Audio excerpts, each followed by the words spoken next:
Yo, what is going on, guys? Journal Fapple here, bringing you the second episode in this weekend's FUT Champions gameplay. And jumping into the first game here, we come up against a Brazilian Calcioe BPO type hybrid. And Douglas Costa on the left wing, I never really used that card, but I would assume he would be a fantastic card in this game. He has a great dribbling, he has the pace, he has the shot. And he's a left-sided player, a left-footed player on the left side, so that means he can drill the low-driven shots across the goal. And we all know the low-driven shot this year is OP.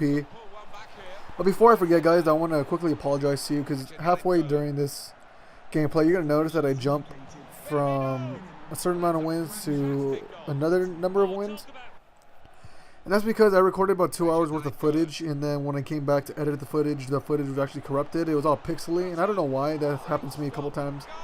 But I think I only lost about 4 to 6 games, and I know that's kind of a lot, but it could be a lot worse. You'll still get to see the other 34. And here in the first game, we actually lose 3-2. And in that gameplay that I lost, I went on a terrible run of form. I know I lost 3 in a row, and I think I lost 1 or 2 more on top of that. And that ruined our chance of hitting Elite. And I finally decided that I am going to go for Elite 1, maybe Elite 2 before aiming for top 100. I definitely need to hit one of those first before I can even think of hitting top 100. I don't know what I was thinking, just assuming I can hit top 100. When the best I've ever gotten was Gold 1. For the past 4 weeks now, no, last week and the 2 weeks before that, I was able to get Gold 1, and this week we're aiming to push more than that. And I definitely want to get more than Gold 1 because I want to take my game to the new level. I want to get those guaranteed informs. I want to get the more coins to build a better team. And overall, I just wanted to make those small improvements so I can eventually work my way up to my actual goal, which is top 100. But for the sake of the series, we're going to aim for Elite for now. And coming into our, I think our 3rd or 4th game here, we're coming against a La Liga Santander team. And Nani, I've never actually used him. I heard good things about him in the beginning of FIFA, but I don't really know too much about him because I never actually used him. But I would assume he'd be a fantastic card.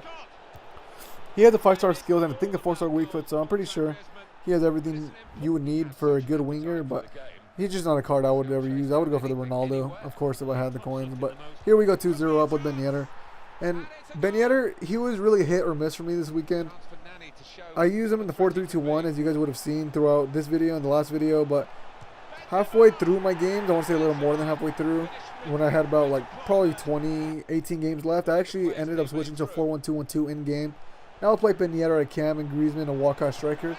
And that worked out a lot better for me. I think if I would have made that change earlier, I could have picked up more wins than I did end up with this weekend.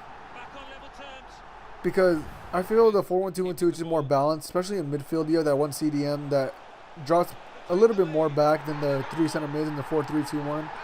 And that one CDM dropping back really does make a difference. He really does help you to close out games. And the 4-1-2-1-2, I like the compactness in the midfield, especially in the top 3, playing the 1-2s between the 2 strikers in the cam. I know I mentioned that I like playing the 1-2s between the 3 up top and the 4-3-2-1, but I just feel a lot more isolated because the 3 attackers, they're all on this, what am I trying to say? They're next to each other. Like, say you have Griezmann, you have Ben Yedder on the left and Walcott on the right, as opposed to the 4-1-2-1-2, you have Griezmann and Walcott playing up top. Then you have Ben Yedder behind them. So you can either play to Ben Yedder or to Walcott, to the side of Griezmann. You can play back, and just vice versa. And that just allows for a lot more opportunities, a lot quicker 1-2 passing. And just a lot more chances that you can make with that. And also with Pogba. Pogba and Marquisio will make runs to support those. So you pretty much have the wingers anyway. You're making up for the wingers that the 4-3-2-1 has and the 4-1-2-1-2 doesn't. And that's why I feel like the 4-1-2-1-2 is stronger now. I used to prefer the 4-3-2-1, but after this weekend, I noticed it wasn't as strong as I thought it would be. Maybe it's the players I was using, especially Ben Yedder. Ben Yedder was not getting it done at the left forward position. He really lacked the physicality, and in the cam position, he doesn't have to use it as much because he can just get away with it by playing quick 1-2 passing with the other players around him. And here, this game was actually really, really strange. I go 2-0 up, he ties it, and then takes the lead 3-2. Then we ended up beating him 7-3, so I don't know what happened there. In this game here, he had a La Liga Santander team. I'm pretty sure it was more of a French team with Griezmann and Iago Aspas playing up top off Cam at the right forward. And here we're able to come back and make it 1-1 with Theo Walcott after a beautiful ball from Griezmann. That's another reason why I love Griezmann. He's a complete striker. Maybe just barring that physicality, but he makes up for it in every single other position, in every other stat. He has the pace, dribbling, shot, and as you see there, he had the great passing to deliver such a beautiful ball to Walcott. And we go 2-1 down, and then Walcott again makes it 2-2. Walcott's such an unreal card. And here, this goal, that was my fault. I made a mistake there. I passed it back straight to his guy, and then there, the first part was my fault, and then what happened there, that was just EA, just doing what EA does best and screwing me over. Alexandro actually makes the tackle, but then Walker blocks off Sandro, and he's able to get the ball back, and he finds Griezmann, and Griezmann's able to tuck that to the bottom left to give him the win. And I was super frustrated, and I should have stopped after that and taken a break, but I jumped straight into this next game, and that goal right there did not do me any favors whatsoever. That goal got me even more tilted, and I was just frustrated that that had actually gone in, but we were able to equalize here. Really lucky goal. Pogba, I don't know how he's able to put that away. Those kind of goals frustrate me when they go in against me, when your player's just having the ball and he's standing still and he just turns around and gets that much power on it, they're able to tuck into the back of the net. And right there, I was actually meaning to pass that to Theo Walcott, I think that was, making the run on the opposite side of Pogba, but for whatever reason, Griezmann found Pogba, and Pogba was able to smash into the bottom right of the net, bouncing off the post. And I don't think, while I'll take that goal, I don't think that should ever happen. I meant same for the other player, but it happened to go to Pogba. It worked out well for me, but that was probably not fair to my opponent because that's not what I intended to do. But we've been screwed over plenty of times by EA, so I'll take that when I'm given the chance to. And here Griezmann once again. Griezmann's really been finding the scoring boots lately. He's scoring a lot more. Him and Walcott, they're sharing the goals, and Walcott and both Walcott and Griezmann are getting plenty of assists on top of their goals already. So they're just complete strikers in my opinion, barring the physicality. But I mean, if they have the pace, they could get past the strikers anyway. Just having the physicality is just a lot more beneficial for you, especially if you hold the shielding button, which is L2 on the Xbox, and I believe, I don't know what it is on the PS4, but it's the second trigger on the PS4. I used to have a PS3, but I don't remember the buttons or what they go by.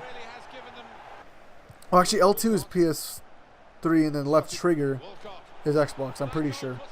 Don't quote me on that. And I know I probably should know this, considering how much I play Xbox and how much I play FIFA, but that it's slipping my mind right here. And this opponent here, really frustrating game, but when I look back at those stats right there, I can't complain. The first goal was just, I don't know what Smalling was doing. The third goal was a rebound. The second goal was well deserved, but when I look at the stats, I can't complain. I deserve to lose. And this team right here was an incredible team. And I could have sworn I was going to get smashed by this guy. He had Bale, he had Team of the Year Cruz, Team of the Year Marcelo. But I get really lucky there. Griezmann's able to take the shot, he saves it, and Walcott's able to use that pace to get past Marcelo and everyone else to just tap that into the back of the net, making it 1-0 to us. And here Ben Yedder playing a beautiful passing game. He finds Ben Yedder, and Ben Yedder is able to tuck that into the bottom left corner. And that was probably my favorite goal that I scored this weekend, just because it was so beautiful, the passing that was involved there. Just all-around team effort and the beautiful finish from Ben Yedder. And once again, Walcott's able to tuck that into the bottom right with the beautiful finish shot. Sliding the pass to Haya in there. Man, my defense was sliced wide open off of that. Bale was able to find Petit there. And I don't know why he was playing Petit at cam when the position on his card was CDM. Petit would have got the full cam if he had just changed him to a center mid. And that possibly could have made a difference for him. I'm not sure how big of a difference, but Petit would have been on full cam. And when a player is on full cam, it's always better for you because they have that extra stat boost. And there you see we chipped the goalie for the fourth goal of the game. Griezmann getting, I want to say his first of the game, but I'm not too sure. But here he's able to run through again with Marcus Rashford. And that Rashford card, I was actually really tempted to get that SBC card, but it just wasn't worth it for an 81 rated card because you had to spend such a large amount of money on him. And for an 81 rated with those stats, I just didn't think it was quite worth it. And there you saw De Gea make two ridiculously good saves against Griezmann and Pogba, but then we get lucky there. The ball falls to Chiellini, and Chiellini ball people was able to smash down to the bottom right with the low driven shot. And here Walcott's through again, and I know I'm already winning here, but I wanted to guarantee the goal anyway. So Walcott finds Griezmann. Griezmann's open net, and he just walks right to the front of the line, smashes that into the back of the net, making it 6-2 for us. And here the teams we were coming up against in this period of time that I was playing were unreal. This guy had informed Bale, Ronaldo, Odegaard, and he actually subbed off Odegaard. And excuse me if I'm pronouncing that wrong. I only know how to say Odegaard. If you guys know how to pronounce that correctly, please make sure to let me know in the comments. But he subbed off Odegaard to bring on Griezmann. And you're gonna see in this game actually that this guy decides to rage quit after we go, I want to say 2-0 up. We'll see. But he ended up messaging me. I thought he was gonna be a dick about it and say something like, I don't know what he was going to say. I was just assuming he'd be a dick because that's how most people are when they lose the game. But he actually sent me a message saying, your team is sweaty, ... I like it. And that made me crack up because that guy, clearly he has a sense of humor and he doesn't take this game too serious. But I honestly didn't think this team is that sweaty. I mean, Theo Walcott's pretty sweaty, but it could be a lot sweatier. I could have the likes of Musa, Martial, Raheem Sterling. And players like that, those cheap players that are everyone considers sweaty. Like Aubameyang could be considered sweaty even though he's not cheap by any stretch of the imagination, but he would definitely be considered a sweaty player. But thereafter, no, we go 4-0 up and he rage quits. We're able to pick up another win. I believe that's putting us to 21 wins at this point. Oh no, barely 19 wins at this point. And this is what I meant earlier by coming up against insane teams during this period. I was playing like at 2 or 3 in the morning. And just these teams were unreal. You see Ronaldo, Bale, James, Gattuso, Sergio Ramos. But after beautiful passing again, Ben Yedder was able to get through. And he actually hit the post, but Conte was able to steal the ball back. And we're able to give Ben Yedder yet another opportunity. Ben Yedder finds the bottom left of the net this time around, making it 1-0 to us. And we are not done there yet as Conte is able to bring the ball forward. They're able to find Griezmann with a driven pass. And Griezmann just drives into the bottom right corner. And then doing the old classic Hotline Bling celebration that he always loves to do in real life. And we're able to get yet another rage quit against a super team. So after getting those rage quits, I felt pretty good with myself because I'm destroying these teams with the big players like the Ronaldos, the Bales, the team of the years. With a pretty average team nowadays in FUT Champs, because with the amount of people that play FUT Champs and the crazy rewards you get, people are able to afford the kind of team that I do have. And here we come up against another pretty good team. He has SBC Ibrahimovic, and that one, I was never going to bother doing that one because that was just too expensive for me. There was no way I could be able to afford it on a Road to Glory account. But we're able to go 1-0 up against this guy with Marquisio. Marquisio was such a stud for me in this past weekend league, especially with Anchor on him. Here, we made his strength even better by boosting his pace, physical, and defending. And there again, you see Ben Yedder proving very clinical from that cam position. After we moved him to cam, he was getting a lot more involved, having a lot more of an influence on the game. And yet another rage quit here. After only 2-0 up, these people are rage quitting. I don't get why. The amount of times that I've been 2-0 up and blown that 2-0 lead is too damn high for my liking. So if they would have just stuck around, they could have had a good chance to possibly take the lead against me, because I don't know why or what it is about it. When I go 2-0 up, it's like I can't touch the ball anymore, and I'm playing a completely different opponent, and that opponent's just miles better than me. Let me know if you guys have the same experience, because I have experienced way too much, especially in FUT Champs. Once you go 2-0 up, it's like you can't do anything anymore. But here, this guy probably could have beat me if he had a better team rolling into FUT Champs with, because he caused me a lot of trouble with that Mexican team. And when I saw it, I thought, oh, this is going to be a walk in the park. And while the score does suggest that it was, he actually had multiple opportunities in this game to score, even at 1-0. Even at 0-0, he had a chance to go 1-0 up, and then he had a chance to go 1-1. But after those chances, I was able to get away with my players who are just miles better than his. And that's not, no disrespect to my opponent, but my players are better than his Mexican team because they have better finishing, better dribbling, just better everything. And right here we're 4-0 up. We find Pogba, and Pogba's not able to put that away, and we go out for a corner. And this time around, Pogba will be able to put this away. I believe that's Griezmann whipping. Yeah, Griezmann whips in the cross. He finds Pogba. Pogba puts that into the back of the net, making it 5-0. And this guy was a really good opponent. I give him major props for using the team that he did and for performing as well as he did. And this guy right here, you're seeing 5 in the back, and you probably think he's a cunt for using it, but he definitely knew how to use that formation, and I respect this guy. He's not one of those people that play 5 in the back and just sit back the entire game. He knew how to use it. He was passing around beautifully. He was getting his left and right wing back involved, as a 5 in the back should.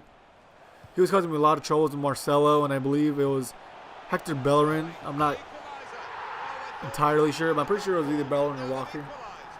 But there he's able to equalize in the 89th minute with Anthony Martial. And at that point, I was really frustrated. I thought I was going to be able to hold out and win 1-0. And we go into extra time here. And Julian Draxler, the sub, the one that we packed from the free 125K pack that we got, is able to steal the ball back.